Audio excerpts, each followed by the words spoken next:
I'm here with Addi of Sólstafir to talk about their upcoming new record. I'm going to butcher it right about now. Hin Helga. 8 out of 10. All right, I'll take that. Out November, out November 8th on Century Media Records, the band's first released on Century Media Records. Welcome to the channel. Thank you very much for taking the time. I see you being busy playing in Mexico. So before we talk about the record, how was the shows in the Southern Hemisphere? Mexico was great. We kind of owed Mexico a make-up gig because we were there, like, let's say 5 years ago when the earthquake hit, 5 6 years ago. So yeah, we were there and we were about to play a gig in Mexico City when the earthquake hit. So the venue collapsed and the whole place was, of course, total devastation, terrible. So it was great to go back. We had been, on the way for a few years, so it was totally worth it. Flying 26 hours each way for 60 minutes. So it's kind of weird flying 25 6 hours each way. So it's like 50 hours in a plane to play 6 songs. Yeah, So that's it, commitment. yeah, I mean, it was worth it. It was great. I mean, yeah, reality keeps hitting you in the balls. We even, a bag got left behind, so we traveled with Mexico in no paddle boards. But it was great. The crew there was incredibly helpful, and we had a great time. That's all that it matters. Now, you have a new record coming out November 8th. What was your thought process going into this album? Did you want it to change things up? Did you want it to keep things the same? What was going through your mind when you're starting to put this record together? Well, there's a lot of sort of new things. Of course, a new label brought in some. Let's say it added some. I'm not going to say disturbance in the force. There's been changes in the force with them, but it felt like a new era, fresh slate. But nothing again. Of course, we had 11, 12 years with Season of Mist, very fertile, great, loving relationship with Season of Mist. We did 4 albums with them, but it was sort of felt very natural for a change. We're not much into stagnation, or I mean, so it felt like it's time to do something new. And we figured out, we had been using the same studio for like a decade, so let's do something totally wild and go into this fairly new studio that some rich Americans opened in the north of Iceland, 5 hours away, because it cost a lot of money, but it's about investing in sort of the presence of the band, because with every year we have more kids and wives and jobs and bosses and more reality. The pile of reality keeps stacking up. You don't have this reality when you're 18, 19. I mean, but when you're 48, there's a lot of bills to pay and kids to take care of. So it's more difficult for us to go 8, 9 days away. Hi, bye, daddy's gonna play Rockstar now. So going out of the city felt like more valuable time-wise.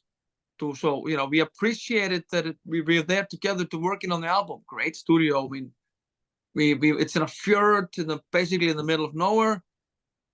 We were swimming in the sea in the morning and swimming in the sea in the evening. There was a sauna, jacuzzi. It's incredible. The studio is like built for rich people.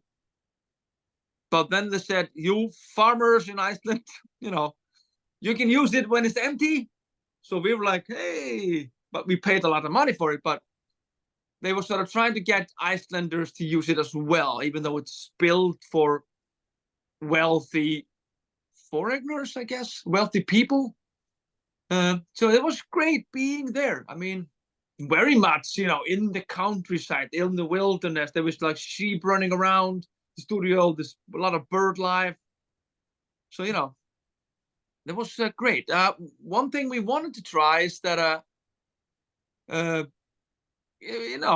we like trying new things. So we try to avoid the 4-minute slow intros because it's very easy. It's almost like the comfort zone.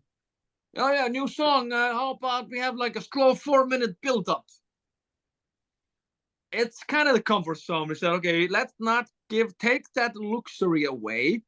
So how are you gonna how are you gonna make this interesting without the 4-minute intro or the 6-minute build up in the middle of the song? So we kind of done that. We've had the 19-minute song, we've had the 25-minute song. So Not on this album. Not on this album. No, I mean, but I think most of the songs are 5 or 6 minutes, which I think is extremely short. For your standards, yes. But it makes the album kick ass. It's one of my favorite albums of the year. I love the record. I love the vibe. And one of the vibes that I got from this album is that it feels like you guys recorded it live. It has a little bit of a raw feel to the sound. It sounds like you guys were one take. Let's record this one take, and the one take that we record is the one take that we go with. Yeah. Did that come from working in that new studio, or did you guys change something to the amps or anything like that? Pedro, it's a very romantic idea, and I wish I would be a cold-hearted liar and just lie to you, just like I was hitting on you and lying sexy things to you. It's a very sexy idea, but it's not really the truth. But you know, we were there. Like I said, we spent 8 days there, really working on the album. I mean, some of the songs we had never played together before entering the studio. So no, it's let's just say all of the songs are not recorded live in one take. It's a political answer. You could fool me. You could have fooled me because it has that vibe.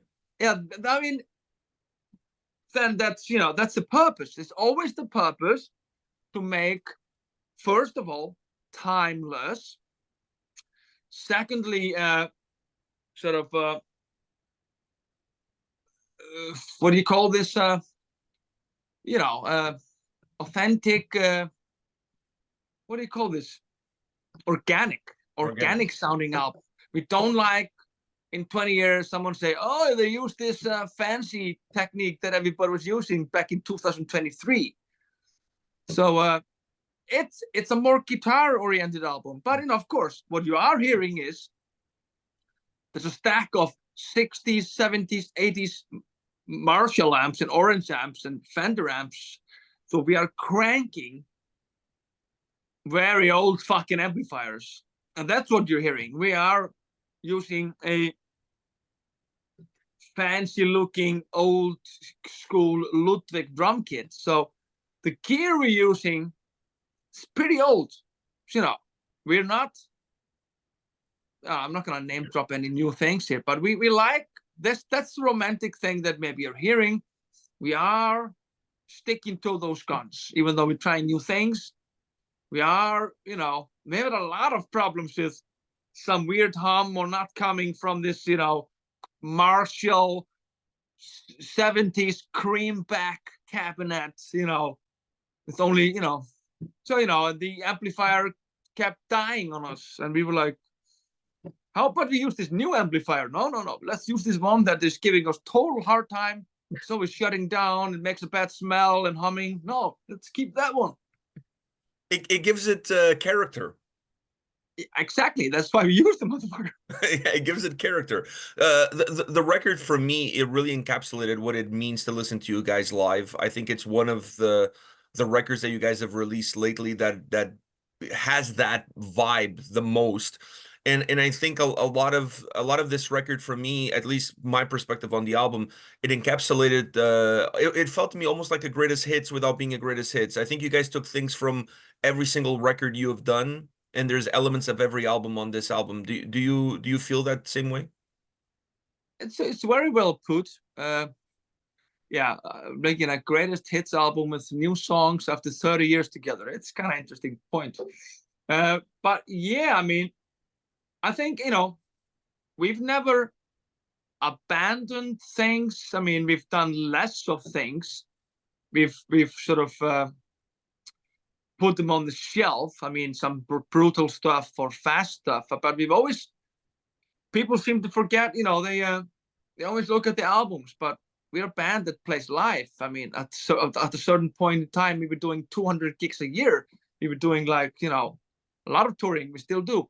But we've always played the heavy stuff live. We've always played the fast stuff live.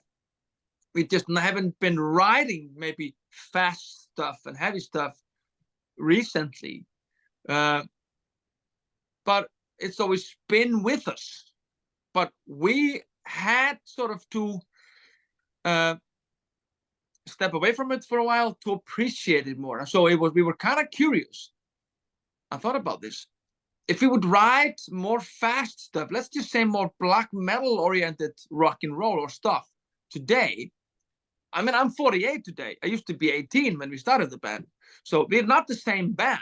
We're not even the same persons we were 10 years ago. So you're always a new band, even though you're 30 years old. But we're always, with every year, you become a little bit different person. So you're always, the chemistry is always a little bit different. So this band had never really written fast stuff like this, even though the band historically has.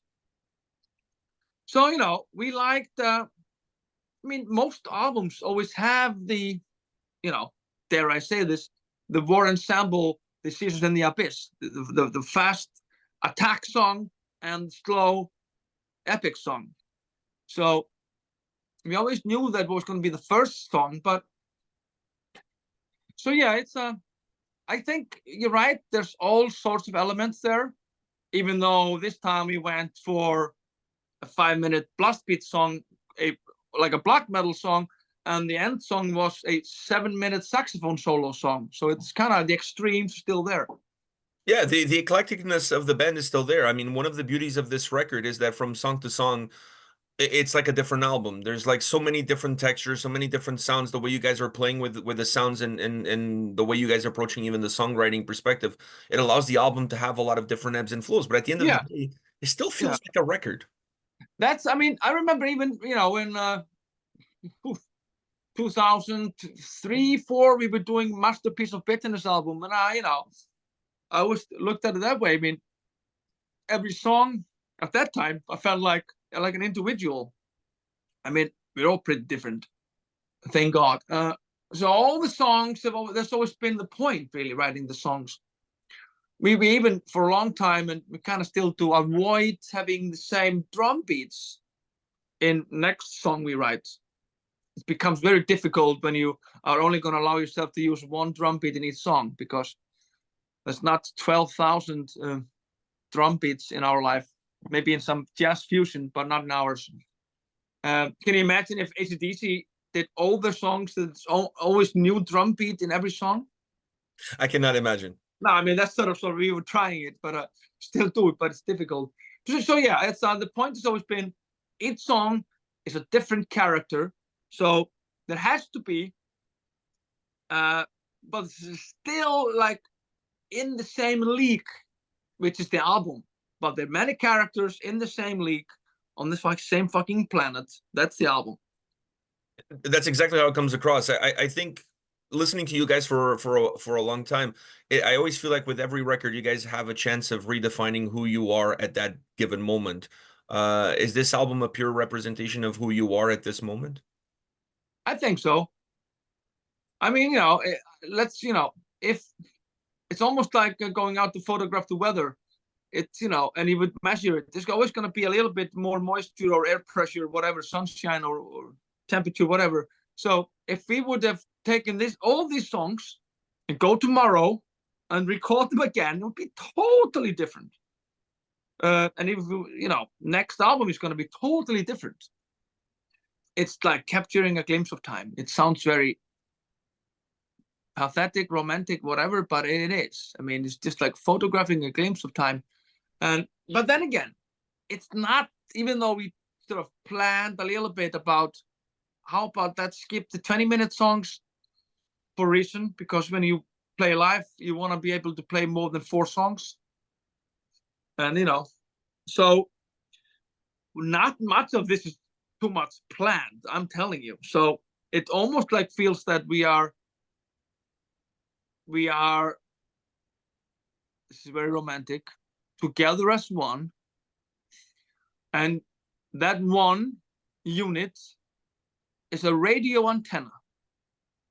And we just take the radio antenna and put it up and press record. Because it's almost like that we are, but we're just gathering information with every movie you watch, every music you hear, every silence you enjoy, whatever happens in your life, you're just gathering information, and it just, you're like you're a slave to something spiritual. It sounds weird, but sometimes I just feel, because we don't plan this that much, just something happens. You guys are a rock band from Iceland. I think that's very romantic already in itself. Yeah, well, we can go a little bit into that.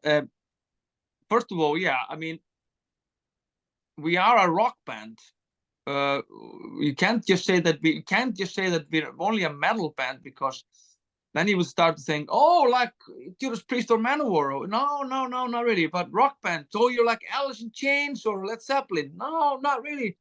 But I was talking to my friend Stefan from Alcest, and because Sólstafir and Alcest sort of have been often considered in the same league by people. And people say you should tour with Alcest, and they get the same. You should tour with Sólstafir, but we're talking about it. They don't have the rock and roll element in it. There's nothing rock and roll in it, but we have a lot of rock and roll in us. So we get away with having more rock and roll, and we are more like, I can tell you without blinking an eye that we are influenced by the Helicopters or Kiss, and getting away with it.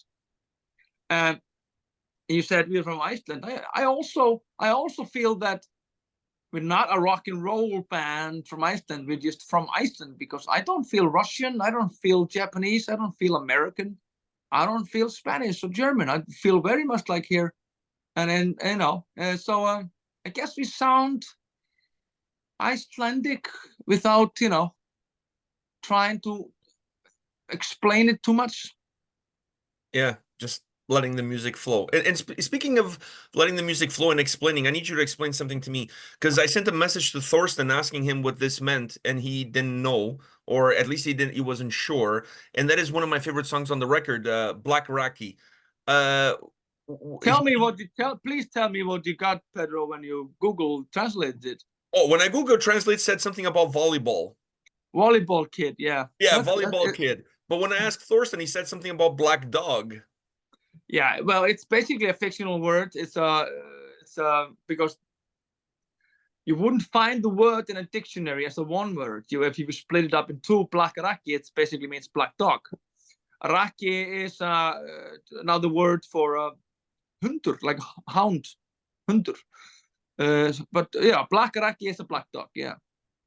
I love that song. Talk about rock and roll. That is a rock and roll song. There you have all these sort of, Helicopters, rock and roll, guitar leads. There you have it. You know your rock and roll. We've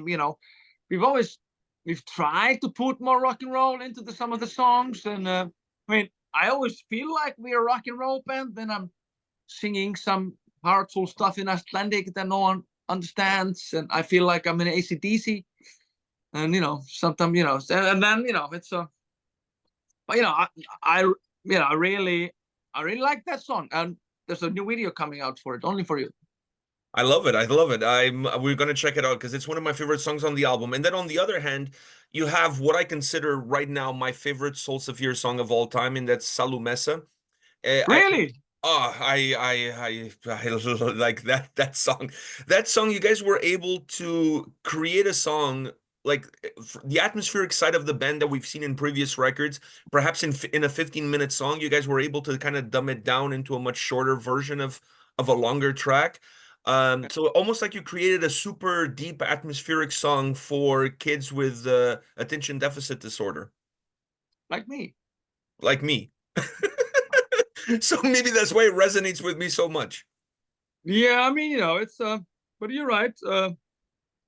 It's a shorter one. I mean, I think it's like 7 minutes, but it's like I think that one and the last song are the only sort of slow songs on the album. Yeah, I mean, it's done before. Let's just say it's the Fade to Black. It's the Sanitarium on the album.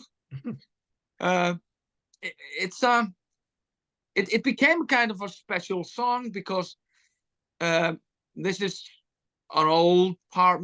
Main thing on the song was just that something that me and Gringo had been writing on, and it was just on my phone. This part, and I fought for sort of let's make a song out of this. Just take a chance because you find something and maybe one believes in it, maybe very seldomly all of us believe in it. We have to persuade the other one. I wrote this lyric about because my dad sort of he's like an old school guy. He would never talk about this and he would never will. Yet, I'm not gonna go too much into it, but he had his sort of a childhood trauma, which he didn't really start talking about. I mean, he's 74 today. I just basically recently started talking about it.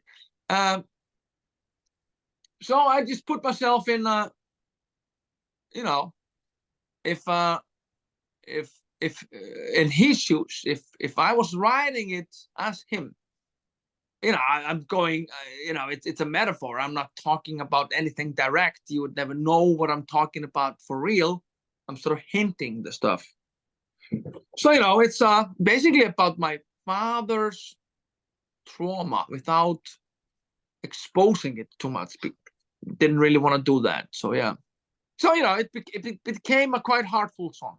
Yeah, it's a beautiful song. Beautiful song. In those 8 days that you guys spent in creating these beautiful songs, was there one that became a little bit of your white whale, your Moby Dick, if you will? What does that mean? Is it my favorite or not favorite?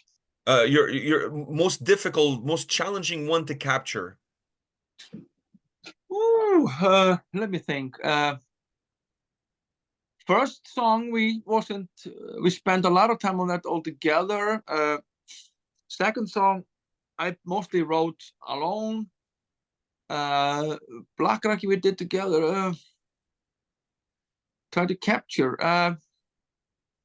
Maybe the last song, because we did all the vocal parts and sax parts were done latest. So the song didn't look, because I think the last song of the album is the best song on the album. That's just my opinion. But it wasn't that until all the vocals came in it. Of course, secondly, the saxophone part, because it was a little bit like Ota. When we were writing Ota, we always knew that there would be a banjo there, but we had never been around normal banjo. I mean, none of our friends owns a banjo. I've never held a banjo, but we knew here's going to be a banjo. Sounds funny, sounds stupid. In comes banjo, amazing. So this was the same. We're like, oh yeah, on that 7 minute gap here, that some of us think, oh, it's so empty, nothing is happening here. But look, this is the 7 minute saxophone part. And people were like, really? We need a 7 minute saxophone part here. And I was like, yes, there has to be a 7 minute saxophone part. And I didn't really sell it to him. Because how can you sell a 7 minute saxophone solo that easily? And it's not an easy sell. No, but I think it's amazing. So I guess that one was the most sort of a hard birth, difficult birth, maybe to call it. When you look at yourself in the mirror, do you see a guitar player that sings, or do you see a singer that plays guitar? I see the guy that was forced to play guitar when he was playing bass.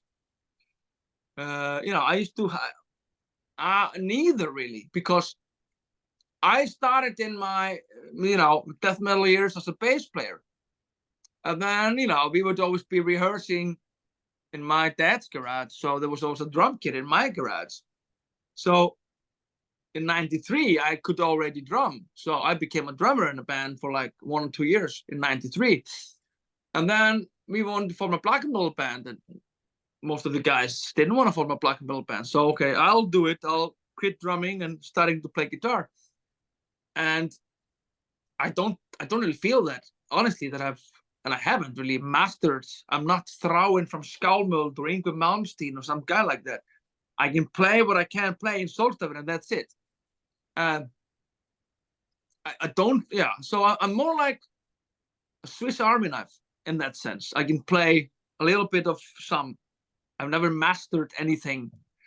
So, and then the same with the vocals. I mean, first years were just screaming, and all of a sudden, oh, we want to try something differently, and all of a sudden, oh, you have to perform it live. I'm like, fucking hell, really? So then all of a sudden, oh yeah, now we're gonna do 2 hours a show night. Really? So okay, we're gonna do 6-week tour, 2 hours a night for 6 weeks, and I'm like, fucking hell, I have to sing this. So all of a sudden, you have to start taking care of your voice and behaving like a singer, like singers do. I mean, I have to warm up my voice, for Christ's sake, which I guess singers do. The good So ones. what? The good ones. Well, I can't. I don't go around saying, "Hey, man, look at me. I'm a good singer. I warm up my vocals." No.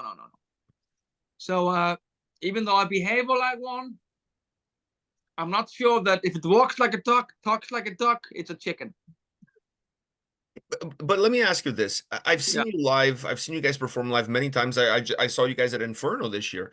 Yeah. Your live, you specifically, you during the live performance, when you're singing, I feel like you're going into a trance or you're going into a different parallel universe. At times I don't even think you know where you are or that there are people watching you. Like I feel like you're almost completely immersed, not only in the music, but in the lyrics and the overall performance. It takes you into a different place.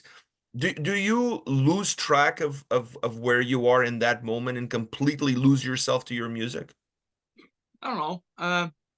Well, first of all, I'm probably just trying to remember the lyrics because I'm really bad at learning lyrics.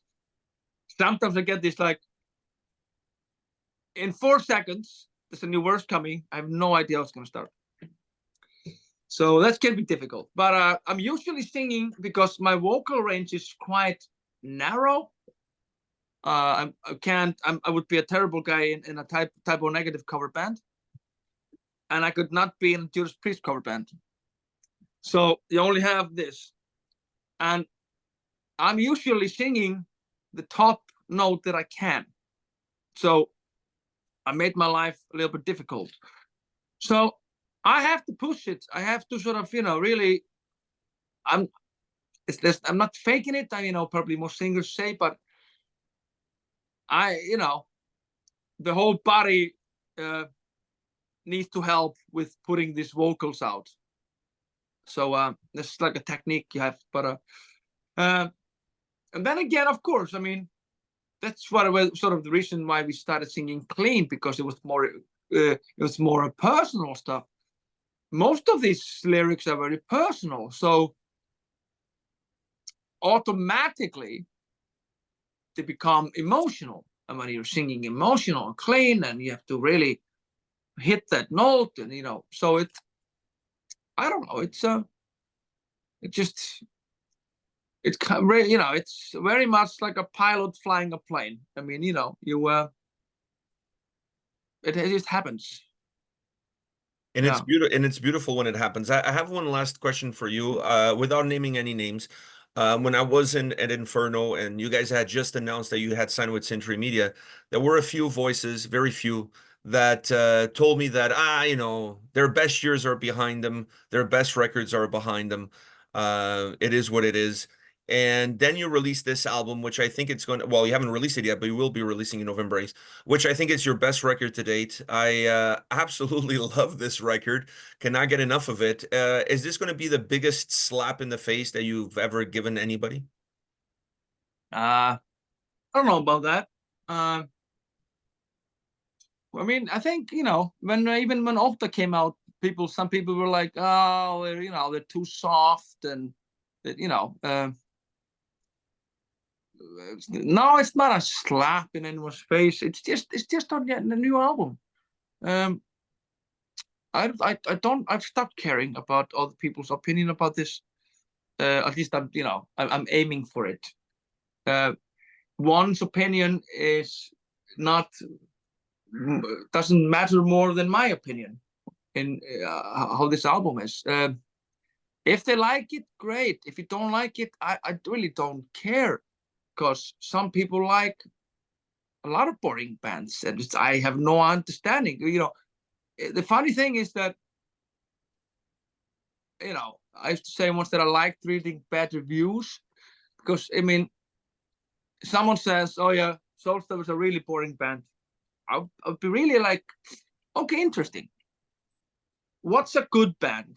Tell me, where does your taste lie? If someone would say Sólstafir is a crappy band, I'm like, fine, no problem. I got no problem with that. So what is your favorite band?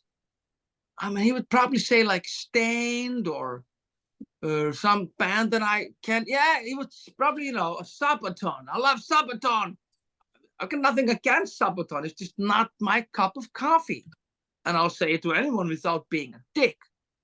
If someone doesn't like this, I don't give a fuck. Just go listen to Sabaton if it works for you. So we always try to make things that we like. And, right now we wanted to do this. If you like this, then the next album is going to be totally different. And then you can say, oh, the last album was good. This is rubbish. So if people like it, great. I think you just have to live in the moment, enjoy what you're making. Yeah. And I always say, I had this conversation with my son the other day because he was complaining about something. And I said, listen, he was complaining about Insafarum, because now there's clean vocals, a lot of clean vocals, that kind of shit. And I said, listen, dude, if you want to hear just Petri on a track, go listen to the old albums. There's plenty of those. Yeah, but I understand this because my best example was when Paradise Lost released the Shades of Gods. I was younger, it's a long time ago.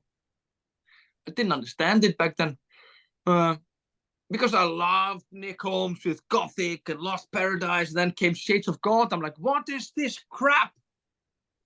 And then later on, well, it was kind of the best thing that Nick did to sort of do something new. He gave us Icon, Shades of God, 1 Second, all these great albums. So, and we still have the other ones. So, I don't know. I think, I don't want any band to just release the same album all over again. Unless you're AC/DC. AC/DC. But I think your taste changes with time. I had that experience with 2 records. For me was Sound of White Noise by Anthrax, and the Pantera one, not the one that came out their Vulgar Display. What was it? Far Beyond Driven. I love that album. When it came out, I hated it. I could not listen to it. I was like, this is pure garbage. And now it's like one of my favorite records. I just sometimes you're not ready for it. Yeah, another example is that when Darkthrone released Transylvanian Hunger, now Souls of Journey, now A Place in the Northern Sky, because I loved Souls of Journey. It was a death metal album, and I was really looking forward to the next Darkthrone album.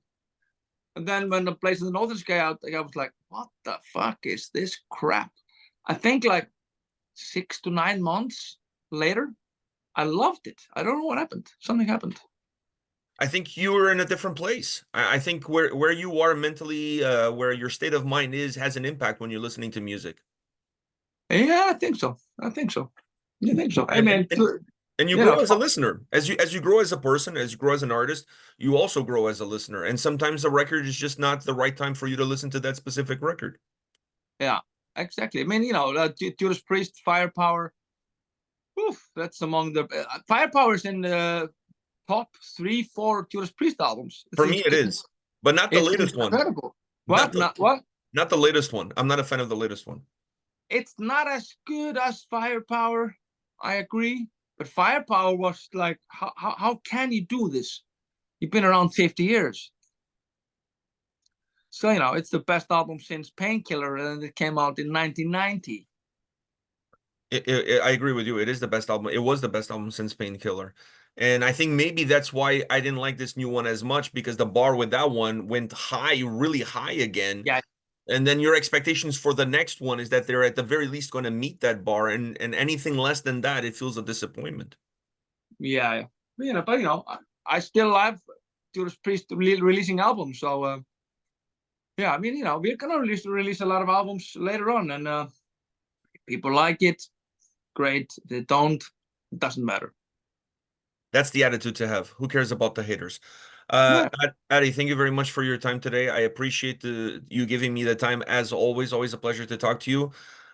This album is going to be one of the best of the year, no doubts about it. I mean, as my favorite that you guys have ever done. I love it. I just wanted to know really before what Black Raki was, because I'm singing it in the car and I want to know what I'm talking about. So I didn't want to be saying something that I didn't know what it was. But now I know No, it's not a volleyball kid. it's not a volleyball. You can sing Volleyball Kid though if you want. It's fine, but it would be totally weird. It would be weird. Thank you very much. All the best. Thank you, Pedro.